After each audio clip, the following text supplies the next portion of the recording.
Pilgrims came to New England because it seemed to be relatively empty.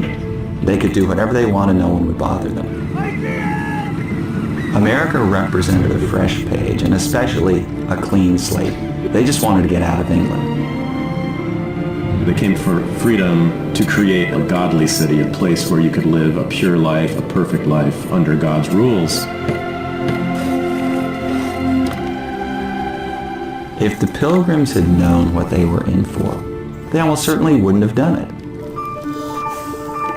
They were really on their own, and they had this very tenuous lifeline back to England.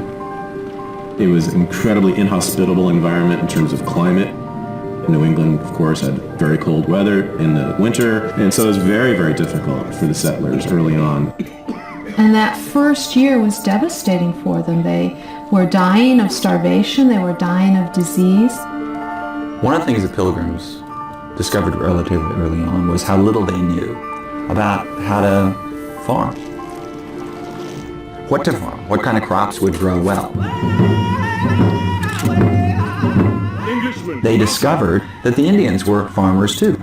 And because relations between the Pilgrims and the Indians were relatively good at the beginning, there was an exchange of technology. And the Native Americans really helped them, and you have this period of cooperation between the two groups. They learn that what you have to do is put the seed in the ground, but if you put fish head along with that, it will grow much better. Must have been a strange and curious and wonderful thing to see people using fish meal to make the soil more productive and things grow faster and more abundantly.